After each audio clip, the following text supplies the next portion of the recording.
Nous allons nous lever avec nos Bibles, s'il vous plaît. Nous prenons dans Actes des Apôtres, chapitre 1er, plutôt au chapitre 14.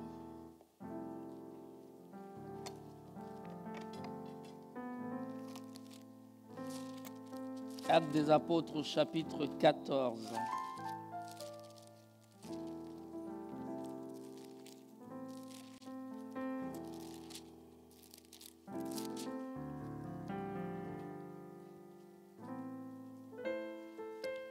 À partir du verset 1er.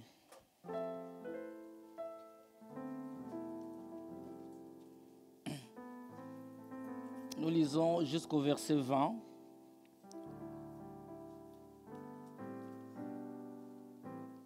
Et la Bible dit, à Icône, Paul et Barnabas entrèrent ensemble dans la synagogue des Juifs. Et ils parlèrent de telle manière qu'une grande multitude de Juifs et de Grecs crurent. Ils parlèrent et les gens ont cru au Seigneur. Mais ceux des Juifs qui ne crurent point excitèrent et aigrirent les esprits de païens contre le frère. Ils restèrent cependant assez longtemps à Icône, parlant avec assurance appuyés sur le Seigneur, qui rendait témoignage à la parole de sa grâce, et permettait qu'il se fît par leurs mains de prodiges et de miracles. La population de la ville divisa. Les uns étaient pour les Juifs, les autres pour les apôtres. Et comme les païens et les Juifs, de concert avec leurs chefs, se mettaient en mouvement pour les outrager et les lapider, Paul et Barnabas, en ayant eu connaissance, se réfugièrent dans le ville de la Lycaonie plutôt, à Lystre et à Derbe, et dans la contrée d'alentour. Et ils y annoncèrent la bonne nouvelle. Notre année, on a annoncé la bonne nouvelle. À Lystre se tenait assis un homme impotent de pied, boiteux de naissance et qui n'avait jamais marché. Il écoutait parler Paul et fixant les regards sur lui, et voyant qu'il avait la foi pour être guéri, dit d'une voix forte, lève-toi droit sur tes pieds. Et il se leva d'un bond et marcha. Je dis bien qu'après ce culte, ce qui ne marchait pas marchera. À la vue de ce que Paul avait fait, la foule éleva la voix et dit en langue lycaonienne, les dieux sous une forme humaine sont descendus vers nous. Ils appelaient Barnabas Jupiter, ou Zeus dans d'autres versions, et Paul Mercure ou Hermès, parce que c'était lui qui portait la parole. Les prêtres de Jupiter, dont le temple était à l'entrée de la ville, amena des taureaux avec de bandelettes vers le porte et voulaient de même que la foule offrir un sacrifice. Les apôtres Barnabas et Paul, ayant appris cela, déchirèrent leurs vêtements et se précipitèrent au milieu de la foule en s'écriant, ô hommes, pourquoi agissez-vous de la sorte? Nous aussi, nous sommes des hommes de la même nature que vous. Et vous apportons une bonne nouvelle. Nous vous exhortons à renoncer à ces vaines. Alléluia. À ces choses vaines pour vous tourner vers les dieux vivants, qui a fait le ciel, la terre, la mer et tout ce qui s'y trouve. Est-ce que quelqu'un le croit? C'est Dieu dans les âges passés a laissé toutes les nations suivre leur propre voie, quoiqu'il n'ait cessé de rendre témoignage de ce qu'il est, en faisant du bien, en vous dispensant du ciel les pluies et les saisons fertiles, en vous donnant la nourriture avec abondance et en remplissant vos cœurs de joie. À peine purent-ils par ces paroles empêcher la foule de leur offrir un sacrifice. Alors survinrent d'Antioche et d'Icône des Juifs qui gagnèrent la foule et qui, après avoir lapidé Paul, les traînèrent hors de la ville pendant qu'il était mort, pensant qu'il était mort. Mais les disciples l'ayant entouré, il leva et entra dans la ville. Le lendemain, il partit pour Derbe avec Barnabas. Un enfant de Dieu dit Amen. Nous pouvons nous asseoir. Que Dieu vous bénisse.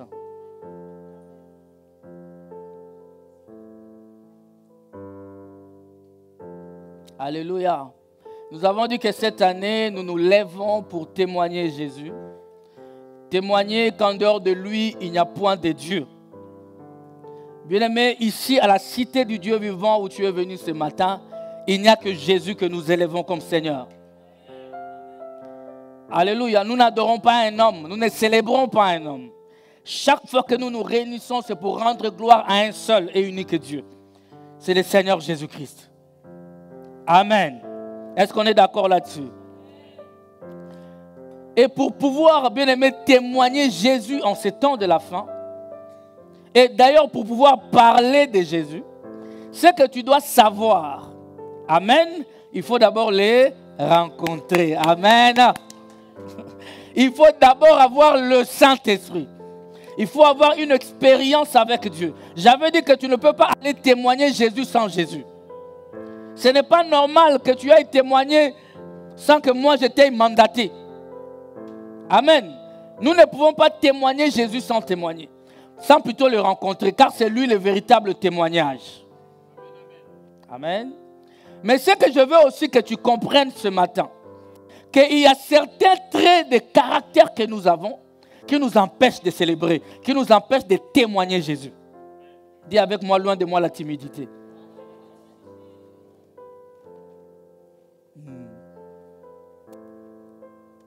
Loin de moi là. Et d'ailleurs, je vais te dire, je vais ouvrir une parenthèse. Aucun d'entre nous ne peut être timide partout. Il y a toujours des endroits où tu es à l'aise. Hein? Moi, je ne parle pas devant les gens, mais il y a des endroits où tu parles devant les gens. Pourquoi ta timidité seulement dans les choses de Dieu? Pourquoi c'est à l'église que tu deviens intello civilisé? Pourquoi c'est à l'église quand on dit danse, tu ne danses pas? Parce que tu veux que les gens, tu es civilisé. Pourquoi à l'église que tu vas frimer? Pourquoi lorsqu'avec tu es avec tes amis, tu as honte de leur dire que je suis chrétien? Tu as honte de dire je suis dans la joie. Avec eux, tu as honte. Cette timidité t'empêchera d'annoncer Jésus au monde. Mais Jésus nous dit, allez faire de toutes les nations des disciples. Enseignez-leur à observer mes commandements. Bien-aimés, annonçons Jésus au monde. La timidité ne rentrera pas au ciel. Pourquoi tu ne réponds pas? Il y a un timide qui ne veut pas dire Amen. Il y a un timide qui ne veut pas, il cale. La Bible nous dit dans 2 Timothée chapitre 1, le verset 6 et 7. 2 Timothée 1, 6 à 7, la Bible dit, c'est pourquoi je t'exhorte, je viens exhorter quelqu'un ce matin avant de commencer, à ranimer les dons de Dieu que tu as reçus. Amen. Les dons de Dieu que tu as reçus. Ce matin, il faut que ces dons soient ranimés. Car la Bible dit qu'il a fait de ses serviteurs des flammes de feu. Toi, tu as déjà vu une flamme de feu timide. Alléluia. Quand toi tu chantes, les jours où la responsable de la chorale dit, aujourd'hui tu vas chanter, tu vas être devant. Non, moi je ne veux pas être devant. Alléluia. Non, frère. Le verset 7 dit, car ce n'est pas un esprit de timidité que Dieu nous a donné, mais un esprit de force. Quelqu'un dit avec moi un esprit de force. Dieu nous a donné un esprit de force. Un esprit de force, d'amour et de sagesse. Alléluia. Un chrétien, c'est quelqu'un qui est habité par un esprit de force. Pas un esprit de timidité. Sois timide avec les péchés. Je vous ai toujours exhorté à frimer face au péché.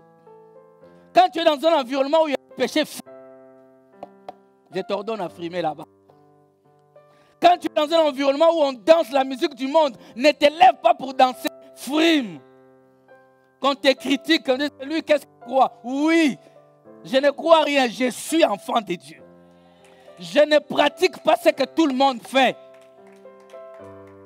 Donnez-moi un amen bien. Gloire à Dieu. Alléluia.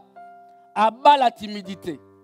Et quand quelqu'un rejette la timidité, commence à proclamer Jésus, commence à parler de Jésus dans sa vie, tu vivras des surprises agréables.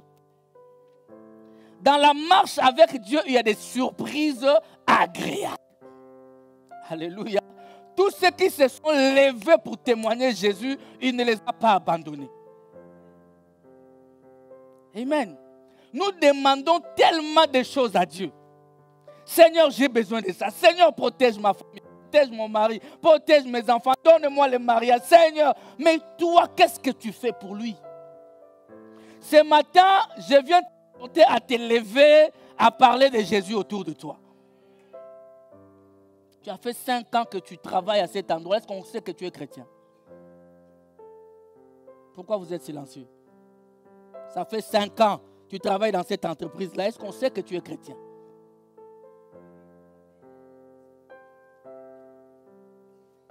Est-ce qu'on le sait? Ou on voit que tu es tantôt plutôt? Tu es des deux côtés. Alléluia.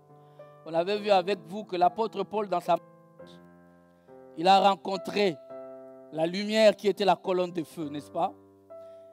Et après avoir rencontré cette lumière, l'apôtre Paul est devenu aveugle. Alléluia. Je vais y revenir, mais écoutez dans ce que nous venons de lire. Il est parti avec son compagnon Barnabas pour aller apporter la parole de Dieu. Amen. Ils sont partis pour apporter la parole de Dieu. Ils entrèrent ensemble dans la synagogue des Juifs. Ils parlèrent de telle manière qu'une grande multitude de Juifs et de Grecs crurent. Ils parlèrent d'une certaine manière. Ils n'ont pas parlé de manière à ce que les gens ne puissent pas croire. Mais vous savez, tu ne peux être convaincant que si toi-même tu es convaincu de ce que tu dis. Hein? Tu ne peux être convaincant que si au préalable tu es convaincu de ce qui sort de ta bouche.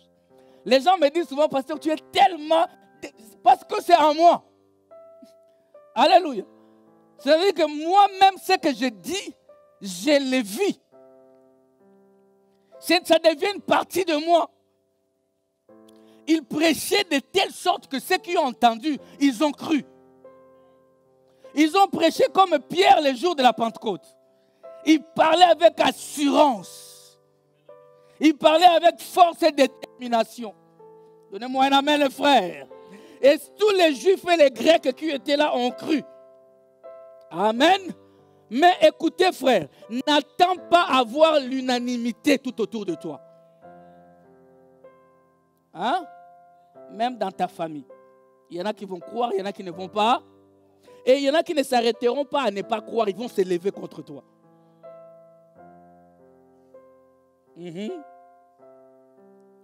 Au verset 2, la Bible dit, mais ceux des Juifs qui ne crurent point, il y en avait qui ont cru. Toi, tu n'as pas cru. Restons chacun dans son camp. Pourquoi nous levons-nous pour combattre les autres? Ici, la Bible dit que ceux qui n'ont pas cru se sont mis à exciter, à aigrir les esprits des païens contre les frères. Amen. Je vous ai dit, lorsque nous irons apporter la parole, il y a aussi des souffrances. C'est ce qu'on avait vu le dimanche passé. Dieu, dans sa bonté, on a vu ça. Il a laissé quelques miettes pour toi, maman Vivi. Il a dit, moi j'ai souffert, mais il y a quelques miettes que toi aussi tu dois endurer. On a lu ça, n'est-ce pas? Il a dit, pour vous aussi. Donc lorsque vous vous levez pour témoigner Jésus, bien aimé, attends-toi qu'il y ait de l'opposition. Attends-toi qu'il y ait des gens qui se moqueront de toi. Des gens qui ne seront pas d'accord avec toi. Attends-toi même des fois à être mis à la porte de ton travail, à être mis à la porte dans certains milieux, parmi certains amis. qu'est-ce que moi j'ai à me soucier?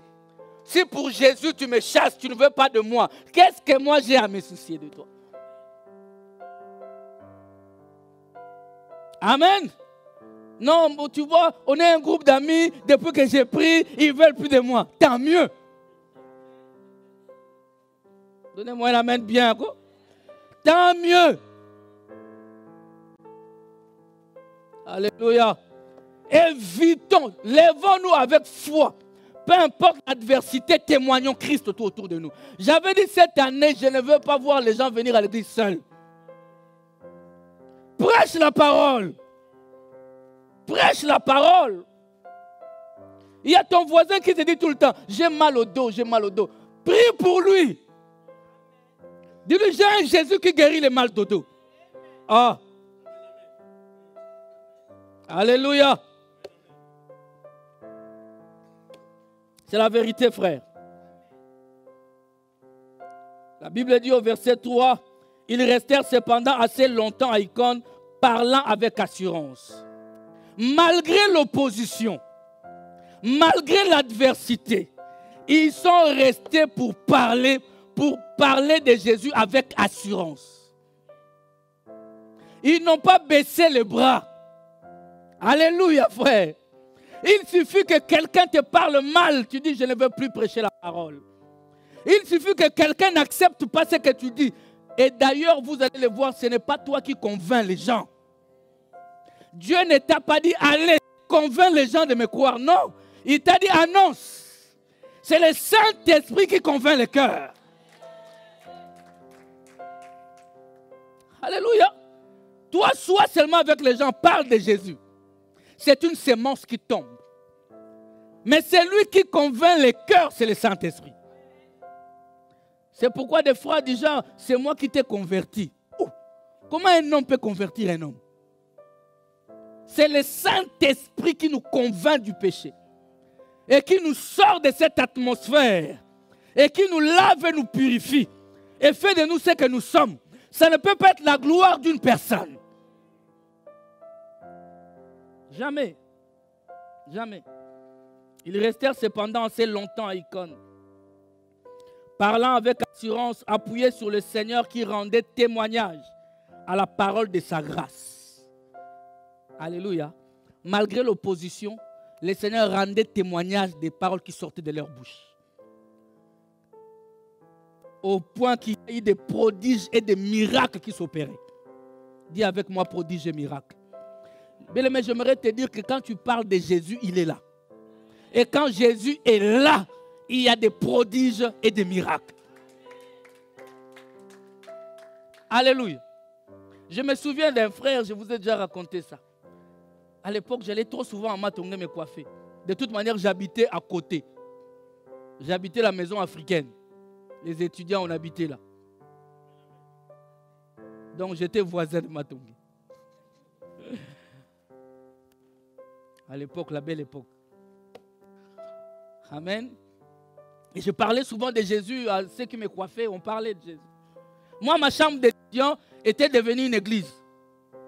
C'est comme ça que le ministère est né. On est sorti de ma chambre d'étudiant pour aller prier chez Papa Christian. Il était aussi étudiant, mais lui, il avait déjà un petit appartement. Ah, la belle époque. Amen. Donc, chaque soir, les étudiants venaient dans ma chambre. On a commencé à parler de Jésus. Il y avait un frère qui sortait avec une fille de Matongé et tout ça. Et il a appris que la fille de Matongé a le sida. C'est répandu à Matongé, là, la fille a le sida, ainsi de suite. Il est venu me voir en pleurant. Pourquoi il est venu me voir? Parce qu'il s'attendait à quelque chose. Frère, si tu es chrétien, quelqu'un peut te bouder aujourd'hui. Il y a des besoins où il n'y a que Dieu qui peut les satisfaire. Et je t'assure, il viendra te chercher. Il viendra la nuit comme Nicodème. La nuit comme Nicodème. Pasteur, que les gens ne sachent pas. Je suis dans une situation compliquée. C'est quoi? Ma copine. On sort matin, midi, soir. On m'a dit qu'il est là.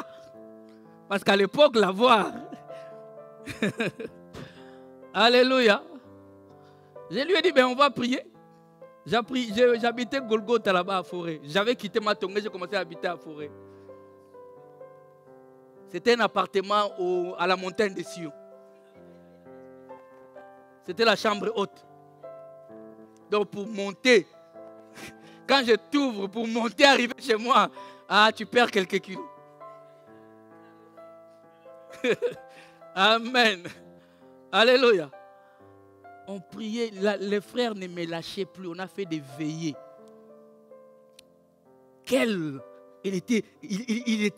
La prière, dévoué à la prière. C'était les HIV qui faisaient ça. On a prié. Ils ne voulaient pas aller faire les examens. On a prié. On a jeûné. Il est parti. Négatif, il n'avait rien. Et vous savez, il est revenu. Je ne sais pas si quelqu'un m'a déjà serré comme ça une fois, au point de m'étouffer. J'ai dit, non, pasteur, négatif, regardez. J'ai dit, gloire à Dieu. Il est resté là, on priait. Une semaine après, il me revient encore avec un autre test. C'est-à-dire, son cœur lui-même, il ne croyait pas. Il est reparti faire les tests. Négatif toujours. Il a fait 3 fois. Parce qu'il ne croyait pas. Et après, quand on est resté, on s'est habitué un peu, on a parlé. Voilà. Il commençait à venir, on priait petit à petit. Il a constaté que je suis vraiment guéri. Jusqu'à aujourd'hui, je ne sais même pas là où il est. Amen. Quand tu annonces Dieu, les miracles t'accompagnent. Tu deviendras des prodiges et des signes passeront par toi. Le plus important, mais Dieu veut que tu fasses ta part. Ta part, c'est de l'annoncer. Le reste, c'est lui qui fait. La Bible dit ceci. Vous imposerez les mains aux malades, ils seront guéris. La guérison, ce n'est pas toi. Ton rôle, c'est impose-les. Fais ce que Dieu te demande de faire. Le reste, c'est lui. Impose les mains et avance. Alléluia. Impose les mains et avance. Donnez-moi un amen, frère. Donc Dieu accomplissait des miracles. Le verset 4, la Bible dit que la population de la ville se divisa. Les uns étaient pour les Juifs, les autres pour les apôtres. Ils ont vécu des outrages et des souffrances. Au point qu'on voulait les lapider.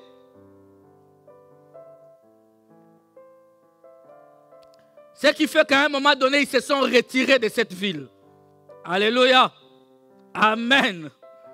Ils sont allés à Lystre, à Derbe, et ils continuent à annoncer la bonne nouvelle. Quelqu'un peut dire avec moi la bonne nouvelle. Lorsque tu annonces la bonne nouvelle, tu vas rencontrer des nécessités, des gens qui sont dans le besoin. Alléluia. Moi, je vous dis, il y a des endroits où j'ai travaillé. Le manager pouvait venir et dire, Mathieu, arrête de travailler, il y a un cas là-bas. Va un peu parler avec eux. Tu te rends compte, hein? Donc, c'est-à-dire, il sait que lui, il a des paroles douces qui sortent de sa bouche. Comme les deux là ne s'entendent pas, on peut l'appeler pour mettre la paix. Toi, tu es celui qui apporte la paix ou qui apporte la discorde? À ton travail. Vous les jeunes qui jouez au foot. Vous apportez quoi? La discorde ou la bonne entente? Quelqu'un peut me donner un amen bien? Un chrétien est porteur de solutions. Un chrétien est porteur de solutions. Alléluia. Et là, à Lystre, la Bible dit, se tenait assis un homme impotent de pied, boiteux de naissance. Il y a des gens qui n'ont jamais goûté à une certaine joie. Boiteux de naissance. Il y a des choses que tu attends mais que tu n'as jamais vécues. Des choses que tu voudrais vivre mais que tu n'as jamais vécues. Cet homme, toute sa vie, s'est dit, je peux marcher. Mais il ne pouvait pas. Je veux t'annoncer, frères et sœurs, qu'il y a des gens dans ce monde, des choses qu'ils attendent ne se réaliseront que lorsque toi, tu te lèveras pour parler. Tu ne m'as pas compris. Tu es en train de laisser les gens dans leur misère parce que toi, tu ne parles pas. Les jours où tu te lèveras pour parler, il y a un paralytique qui marchera. Les jours où tu te lèveras pour annoncer la bonne nouvelle, il y a un malade qui sera guéri. Mais cela ne s'accomplit pas. Pourquoi? Parce que toi, tu ne te mets pas en action. On ne nous parle, quand le Saint-Esprit est descendu, alléluia, alléluia, la première lettre, le premier livre, c'est Actes des Apôtres. Les chrétiens doivent poser des actes. Amen. Et pendant que Paul était en train de parler, Paul était en train d'annoncer la bonne nouvelle, il a constaté que pendant qu'il parlait, il y avait un homme qu'il avait fixé du regard. Alléluia. Pendant que je parle ici, il y en a qui dorment. Pendant que je parle ici, il y en a qui pensent qu'il y a match de football à 21h. Pendant que je parle ici, il y en a qui pensent qu'il a un rencard à la sortie ici. Il y en a qui, pendant que nous parlons, nous annonçons la bonne nouvelle ici. Il y en a un frère qui est là. Il a rendez-vous avec sa copine païenne là dehors. Il a déjà loué une chambre d'hôtel pour aller commettre un péché. Quelqu'un est en train de dire pourquoi je suis venu ce matin. Pour écouter cette parole. Quelqu'un dit avec moi, je suis béni. Alléluia. Tu es là. Dieu te dit, mets les choses en ordre. Alléluia. Bien-aimé, sois éveillé et écoute la parole de Dieu. La vie est dans la parole de Dieu. La vie n'est pas en dehors. En dehors de Jésus, c'est la mort. La Bible dit que cet homme était en train de suivre attentivement. Et quand Paul l'a fixé de regard, la Bible dit Paul voyait, a vu que cet homme avait la foi pour être guéri. Je te dis, ce n'était pas avec des yeux naturels. Non, Paul a passé outre les yeux naturels. Et il a constaté qu'il y avait une foi qui s'est dégagée. Mais est-ce que le Saint-Esprit, en te regardant ce matin, voit-il la foi en toi? Au point de sortir de ces lieux et de dire, ce qui ne marchait pas va marcher. Mon mariage qui est boiteux se relèvera. Donnez-moi un amen, frère. Mes enfants qui ne marchent pas bien dans leur vie, désormais ça va changer. Mes études qui sont boiteuses, désormais ça va changer. Mon projet de mariage, désormais ça va réussir. Y a-t-il des gens qui croient qu'après ces cultes, les choses peuvent changer dans leur vie? Amen. Parce que tu le crois, reçois-le au nom de Jésus. Alléluia. Alléluia. Paul a prêché la parole avec Barnabas et les miracles se sont accomplis. Et pendant que les miracles s'est accompli, ces hommes, les gens de la ville, ils connaissaient ces boiteux qui n'avaient jamais goûté à la marche. Ses pieds n'ont jamais goûté à la marche. Il y a toujours une différence.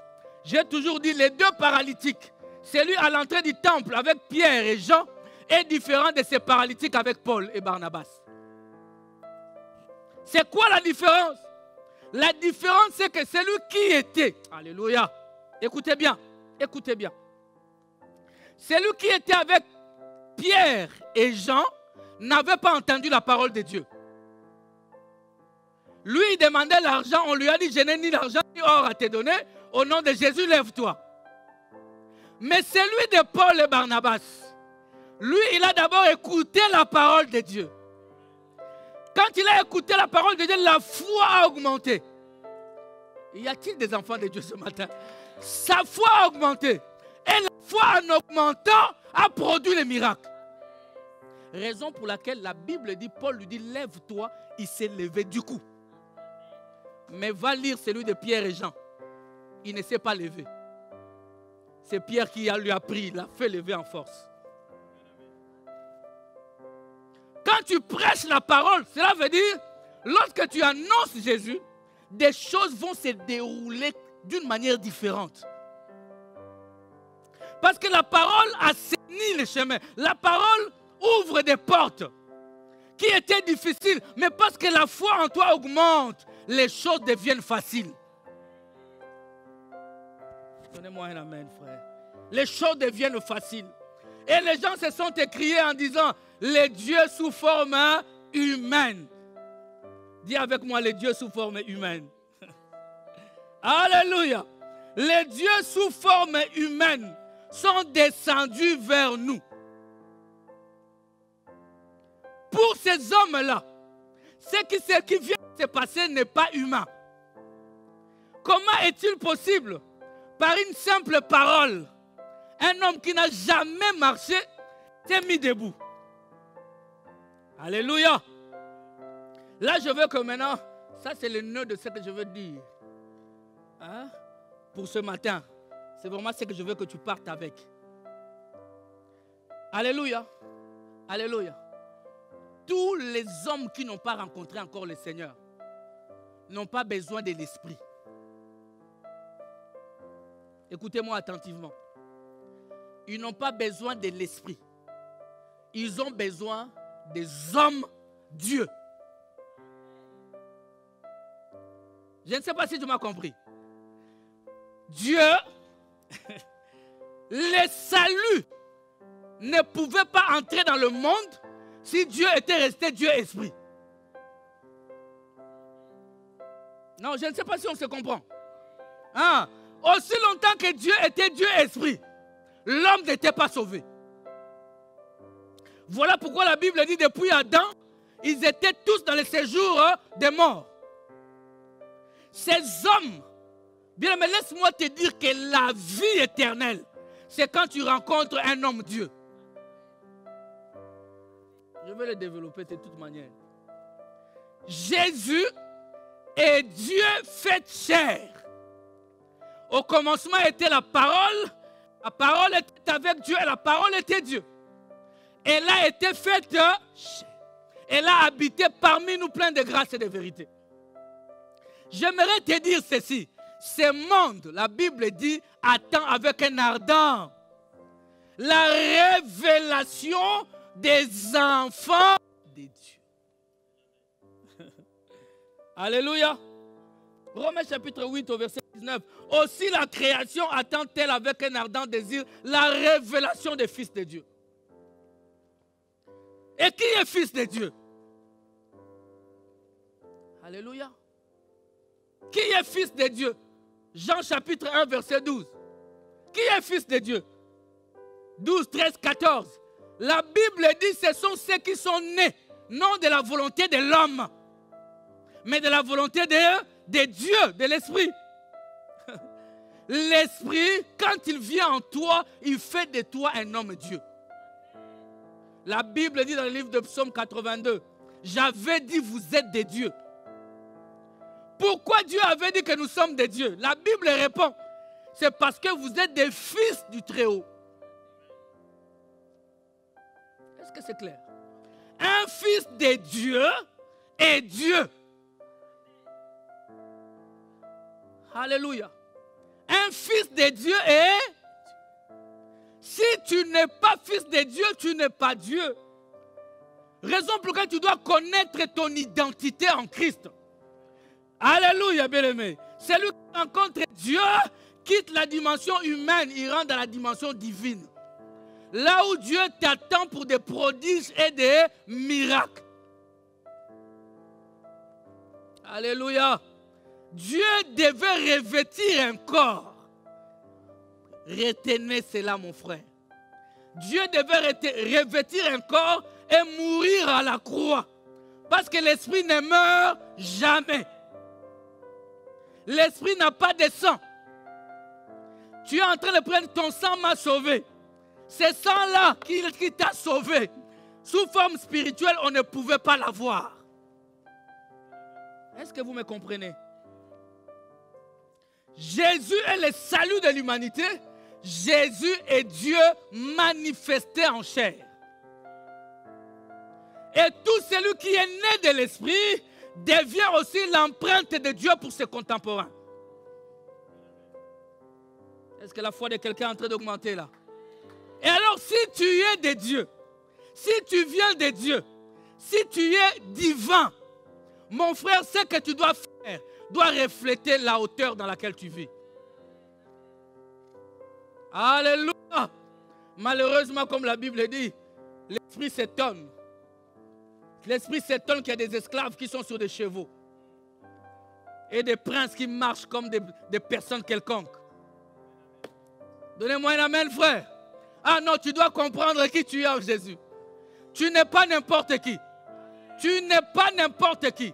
Celui qui est Jésus n'est pas n'importe qui. Il peut changer le cours de sa vie et le cours de la vie de tous ceux qui sont autour de lui. Je ne peux pas imaginer, mon frère, que ça fait 2 ans que tu es avec quelqu'un, tu ne l'as jamais impacté. Pose-moi la question, mais qu'est-ce qui se passe? Comment est-il possible? D'ailleurs, c'est lui qui t'influence. Tu commences à voir même son langage. Tu te dis enfant de Dieu. Quand tu parles de Jésus, tu mets wesh dedans. Il t'a changé. Tes exclamations sont toujours à l'extrême.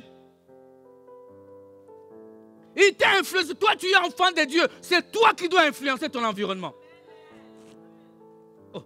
Mais comment toi, d'abord, moi, c'est déjà trop tard. On ne peut pas me changer. On ne peut pas t'échanger, ma soeur, mon frère. C'est toi qui dois apporter les changements autour de toi. Donnez-moi un amen bien. Remarquez que Paul n'était plus n'importe qui. Tu vas commencer à faire des choses, les gens diront, ça, ce n'est pas humain. J'ai bien aimé ce yes là. Dis avec moi yes. Non, je ne peux plus. Je ne peux plus. Alléluia. Tu veux commencer, je te salue. Quand tu me vois, tu étais triste directement, tu as la joie. Alléluia. Qu'est-ce qui se passe? Parce qu'il y a quelque chose en toi. Amen. Paul, après avoir rencontré la lumière, il est devenu lumière. Je n'ai pas entendu ton amen. Il est devenu lumière. Parce que, écoutez, sur le chemin de Damas, chacun de nous, retiens ça, chacun de nous a besoin de rencontrer une personne, Dieu, dans sa vie un jour. Il y a des choses dans ta vie parce que tu n'as pas encore rencontré la personne. Tu es encore en train de pleurer parce que tu n'as pas encore rencontré le pasteur Mathieu. Amen. Il y a certaines personnes dans la vie que Dieu te les fasse rencontrer. Parce que quand tu les rencontres toi-même, tu dis, ça a changé. Mais il y a des gens qui prient, qui sont venus au bureau et disent, pasteur, depuis longtemps là, tu étais où? Il dit, j'étais toujours là, mais bon, Dieu a voulu que ce soit maintenant. Il y a des choses comme ça. Paul, écoutez bien, Paul rencontre la lumière, ses yeux. Et il est devenu aveugle. Il est resté comme ça pendant 3 jours, aveugle, il ne voyait rien. Mais il venait de rencontrer la lumière. Parce qu'il y avait certaines personnes qui étaient déjà devenues des dieux avant lui. Ah, tu ne me comprends pas, frère. Il y avait certaines personnes qui étaient déjà devenues des dieux avant lui. Quand vous lisez dans Actes des Apôtres, chapitre 9, le verset 10 et 19, à 19, vous pouvez les lire après, la Bible dit ceci. Dieu appelle un homme Ananias en songe. Suivez bien. Il lui dit, il y a un homme ici, Saul de Tarse. Amen. Il est aveugle pour le moment. Toi, va, prie pour lui, pour qu'il recouvre la vue. Écoutez bien. Dieu ne pouvait pas, quand il l'a rencontré, Dieu ne pouvait pas faire ça lui-même. Hein? Ah, Dieu ne pouvait pas lui-même dire, Paul, recouvre la vue. Il ne pouvait pas le faire. Il fallait un homme Dieu. Dieu prend toujours la forme humaine pour bénir une autre personne. Ne néglige pas la personne qui est à côté de toi. Il est peut-être ton Dieu pour une certaine situation. Ah, tu ne m'as pas saisi. Ne néglige pas la personne qui est à côté de toi. Il est Dieu pour ta situation. Tu es là, tu les boudes. Dis à ton frère que tu l'aimes. J'ai jamais vu quelqu'un en train de bouder qu'il est beau. Jamais. Quand on boude, on est toujours moche. Donnez-moi un amen bien, frère. C'est-à-dire que il dit à Ananias, viens, va prier pour Paul. Il va recouvrir la vue. C'est Ananias qui a prié pour Paul, qui l'a baptisé et qui lui a donné le Saint-Esprit. Je ne sais pas si vous me comprenez. Dans la vie, ça marche toujours comme ça. Et cette personne qui est Dieu ne veut pas dire qu'il a beaucoup d'argent. Ça ne veut pas dire qu'il est plus beau que toi. Ou qu'il est de la même race que toi. Il peut être une personne blanche, jaune, rouge. Ce n'est pas ça le problème. Le problème, c'est qu'il a Dieu en lui. Ah, donnez-moi un amen bien. Le problème n'est pas qu'il mesure 1,90 m. Ou qu'il mesure 1,50 m. Ou qu'il soit gros ou petit. Non, il a Dieu. C'est lui qui a Dieu, l'histoire change. Amen. Et si tu as Dieu, tu te mets debout, tu commences à l'annoncer. Mon frère, ma soeur, ta vie va changer. On va commencer à dire, il est Dieu sous forme humaine. Alléluia. Est-ce que je parle de Dieu sous forme humaine ici? Amen. Dieu sous forme humaine. La veuve de Sarepta, vous connaissez son histoire, n'est-ce pas? Il lui restait un peu de bois, un peu de farine, amen, un peu d'huile. Il n'avait même pas de bois. Il est parti chercher le bois pour faire un petit gâteau, manger et mourir. Il y a des gens qui n'attendent que toi, frère. Il y a des gens qui se préparent à mourir. Peu importe la raison. Parce qu'il y en a qui ont des raisons, vraiment tu regardes, tu dis, j'ai envie de te gifler pour que tu te réveilles. Vous voyez? Il y a des gens comme ça. Je vais mourir parce que, ça je le dirai toujours, parce que ma copine m'a quitté.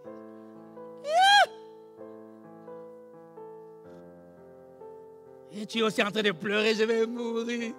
Tu meurs, tu vas en enfer tout droit, sans escale, sans feu rouge. Donnez-moi un amen bien. Est-ce que quelqu'un est d'accord avec moi? Alléluia. C'est dans 1 Roi 17, nous connaissons cette histoire, on va le lire après. La Bible dit, Élie arrive. Élie trouve cette femme en train de chercher du bois. Alléluia. Cette femme avait tout ce qu'il fallait. Mais tout ce qu'il avait allait l'amener à la mort. Il lui fallait un homme Dieu.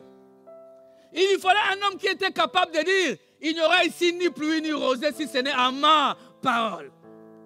Mais il y a dimension et dimension. Alléluia. Élie est venu. Cette femme lui dit, je n'ai rien. Il dit, donne-moi de l'eau à boire. J'ai toujours fait cette parenthèse, n'est-ce pas? Quand on dit donne-moi de l'eau, écoutez, il n'y avait plus d'eau. Mais cette femme avait de l'eau. J'aime l'église de la veuve de Sarepta. Il y avait quand même de l'eau. Il y avait quand même la parole de Dieu. Il y avait peu de miracles, mais la parole de Dieu. Donnez-moi un amen. Et cette femme dit, je prépare seulement ici et je vais mourir. Il dit, tu ne mourras pas. Mais ce que tu fais là, fais-le d'abord pour moi. Regarde, levons la tête, levons la tête. Je viens chez toi. Tu as ton argent de loyer. Le pasteur Mathieu te dit, donne-moi d'abord cet argent-là. Je voyage, je vais partir en mission à Kinshasa. N'est-ce pas que je voyage bientôt? Donne-moi cet argent-là. Non, pasteur, tu vois, c'est pour le loyer. Cet argent, d'ailleurs, tu vois, ça fait 3 mois que je ne paye pas. Je vais payer 1 mois, j'ai négocié déjà. Non, fais d'abord pour moi. Donne-moi d'abord. Je crois que tu vas me chasser de la maison. N'est-ce pas? Ou tu vas négocier avec moi de telle manière que moi-même. Je ne sais pas comment Élie était. La pauvre veuve et son fils. Ah, Et il dit, vous n'allez pas mourir, mais nourrissez pour moi. Beaucoup d'entre nous ici, je crois que tu vas me mettre sur tes statuts WhatsApp, Instagram. Les pasteurs d'aujourd'hui, ils sont là pour ruiner les fidèles. Un pasteur qui a son église à Zaventem, et soi-disant qu'il prêche, soi-disant, mais regarde, frère, un homme Dieu peut te dérouter. Un homme Dieu peut te dire des choses, toi-même tu te dis, mais c'est pas vrai. Qu'est-ce que tu me racontes? C'est Dieu qui a parlé. Alléluia. N'est-ce pas qu'on veut acheter ces lieux? Le prix complet de ces bâtiments, parking et tout ça, 4 millions. Eh, vous êtes silencieux. J'ai dit 4 millions, vous êtes... Vous êtes...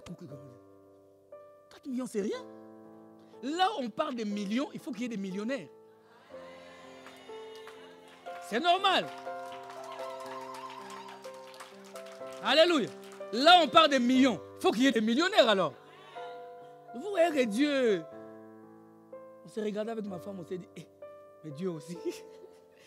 Nous, les bâtiments qu'on cherche, les gens ont acheté dans des prix normaux. Amen. Mais 4 millions, c'est rien. Je suis millionnaire. Quelqu'un dit avec moi, je suis millionnaire. Ah, bien, mais déclare-le même si tu as des retards de loyer. Je suis millionnaire. Hey, regarde. Regarde, regarde. Tu vas mourir pauvre pour rien. La pauvreté est une malédiction. Vous croyez que quand on est chrétien, on doit être pauvre? Hein, quand on est chrétien, on doit toujours quémander, toujours chercher. Mais en Europe, ici, en pleine Europe, Belgique, on vient chez toi, il n'y a pas de jus pour offrir à un invité. C'est normal. Oui, maman, même le jus de Lidl. Oh, frère. Dis, chaque souffrance a une date de péremption. Ah, donnez-moi un amen bien. J'ai comme l'impression que tu ne veux pas monter avec moi. Ne vous inquiétez pas, je vais terminer là, on va prier un peu. Alléluia. Je vous dis, nous sommes des dieux. On va connaître ça mercredi dans la prière. Mais si on est enfant de Dieu, on est Dieu. Si on n'est pas enfant de Dieu, on n'a pas la dimension divine. Parce que la Bible dit nous sommes des étoiles. Et les étoiles brillent. Alléluia. Les étoiles brillent. Chabi, viens, on va terminer. Viens, viens aussi, viens aussi. Viens, viens, Chloé, viens, viens. Viens aussi, viens, viens. Amen. Oui, mets-toi ici. Chabi, mets-toi là. Télémacasse. Sois là, maman. Debout, non, regarde-moi. En fait, sois ici derrière moi. En fait, qu'est-ce qui se passe? Quand on dit que nous sommes des étoiles, amen, imaginons. Je veux que chacun de nous imagine cela. Ce sont des étoiles. D'accord? Les étoiles, restez comme ça. Les étoiles, quand nous voyons les étoiles, nous savons qu'il y a le soleil. Non, tu ne m'as pas compris. Les étoiles sont les reflets du soleil. Les scientifiques disent que les étoiles n'ont pas leur propre lumière. Oh my God. Donc tel que je suis là, si le soleil brille, quand le soleil brille, les étoiles n'existent pas. Raison pour que dans la journée, ce n'est pas que les étoiles n'existent pas, ils sont là. Mais ils ne peuvent pas briller. Pourquoi? Parce que le soleil brille. Donnez-moi un amen bien. Le soleil, pendant que le soleil est en train de briller, les étoiles n'existent pas. Mais qu'est-ce qu'ils font? Ils sont en train de se charger, de se recharger. Donnez-moi un amen. Parce que les étoiles existent tout autour du soleil. Pendant que le soleil brille à son comble, les étoiles rechargent. Alléluia. Et lorsque l'étoile, parce que la lumière, le soleil, c'est une étoile. Le soleil est une étoile. Lorsque maintenant le soleil dit, Je m'en vais au Père. Que quelqu'un me donne un amen. Alléluia. Lorsqu'il part, il disparaît de la terre. Les étoiles commencent à briller. Est-ce que quelqu'un est avec moi? Et les étoiles ne brillent pas par leurs propres efforts. Non, parce qu'ils ont emmagasiné des énergies. Ils ont pris l'énergie. Ils ont pris l'énergie pendant toute la journée. Et laisse-moi te dire, nous sommes au soir de l'histoire de l'humanité. Nous sommes à l'heure la plus sombre. L'étoile est partie. Il a dit, je reviendrai vous chercher. Pendant ce temps, il nous a donné l'énergie par excellence qui est le Saint-Esprit. L'énergie par excellence qui est le Saint-Esprit. Pendant qu'on n'est pas là, nous brillons. Nous brillons. Alléluia. Pendant qu'eux brillent, l'étoile se réjouit. L'étoile n'est pas jaloux. Il dit brillez. Parce que c'est moi qui vous ai donné. Maintenant écoutez. Les gens là, quand ils ont vu Paul et Barnabas, ils ont dit vous êtes des dieux. Ils sont allés prendre des offrandes pour aller offrir en l'honneur de Paul et Barnabas. Paul et Barnabas. La Bible dit Paul et Barnabas, qu'est-ce qu'ils ont fait? Ils ont déchiré leurs habits. Ils ont dit non! C'est vrai qu'il y a une dimension divine en nous. Mais on est humain comme vous. Vous aussi, vous pouvez faire ce que nous faisons. Quand? Lorsque vous devenez aussi des divins. Alléluia. Je vais dire à quelqu'un, reste autour du soleil. Emmagasine. Le soleil, c'est la parole de Dieu. Lorsque tu es autour, tu seras fort. Donnez-moi un amen, vous pouvez vous asseoir. Alléluia. Et retiens ceci, frère. Quand ils sont venus, Paul a déchiré ses vêtements. Ils ont dit non, pas nous. Lorsque tu rencontres un serviteur de Dieu qui se prend pour Dieu, qui croit que c'est lui qui t'a converti. Moi, j'ai guéri des malades. Moi, j'ai. Non, un bon serviteur de Dieu, il dira aux autres, je suis qu'un humain comme vous. C'est simplement par la grâce de Dieu que je suis ce que je suis. Qu'un enfant de Dieu dise amen, frère. Ce matin, nous voulons sortir de ces lieux remplis des énergies. Et l'énergie par excellence, c'est le Saint-Esprit. Est-ce que tu peux t'élever en acclamant très fort le Seigneur?